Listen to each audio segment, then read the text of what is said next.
Introduction. Le constat de la surcharge. Pourquoi notre époque nous pousse à en faire trop? Dans notre société moderne, l'information circule à une vitesse inégalée et nous sommes constamment sollicités. Les technologies, censées nous faciliter la vie, créent un flux ininterrompu de messages, de notifications et d'opinions.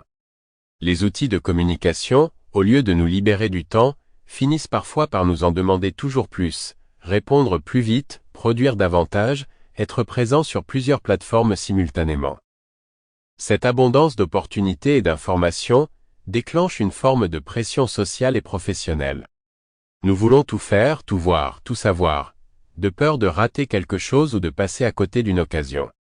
Les entreprises valorisent la productivité intensive et la réactivité permanente, enchaînant les projets à un rythme effréné.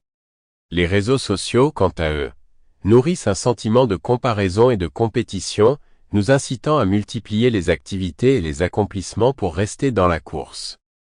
Résultat, nos agendas se remplissent, nos journées s'emballent et nous finissons souvent épuisés, éparpillés, incapables de discerner ce qui est vraiment essentiel. Cette surcharge, à la fois numérique, matérielle et psychologique, n'est pas uniquement le fruit d'une évolution technologique, c'est aussi un phénomène culturel. Nous évoluons dans un environnement où plus semble toujours mieux que moins, où l'excès devient la norme. Pourtant, à vouloir tout faire, on finit souvent par ne rien faire en profondeur, et c'est précisément cette insatisfaction et cette fatigue qui nous poussent aujourd'hui à repenser notre relation au temps et à la productivité. Le constat est clair, nous sommes saturés. Et cette surcharge ne cesse de grandir si nous ne posons pas nous-mêmes des limites et ne prenons pas conscience de nos véritables besoins. Apprendre à aller à l'essentiel, c'est d'abord reconnaître qu'il y a un trop-plein et décider de s'en libérer. L'intention du livre, retrouver du calme, de la clarté et du sens.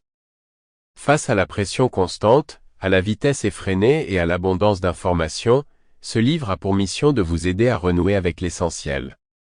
L'objectif n'est pas d'ajouter une méthode de plus, mais de vous offrir une boussole, un repère pour naviguer à travers le tumulte du quotidien et reprendre en main votre temps, votre énergie et vos priorités. Retrouver du calme, apprendre à lever le pied, à instaurer des moments de répit et de silence dans vos journées. Vous découvrirez comment libérer votre esprit du flot incessant de stimuli et adopter un rythme de vie plus serein. Faire la clarté, mettre de l'ordre dans ses idées, c'est être capable d'identifier ce qui compte vraiment et de laisser de côté le superflu. Au fil des chapitres, vous serez guidé pour hiérarchiser vos engagements et discerner l'urgent de l'important. Redonner du sens. Sample complete. Ready to continue?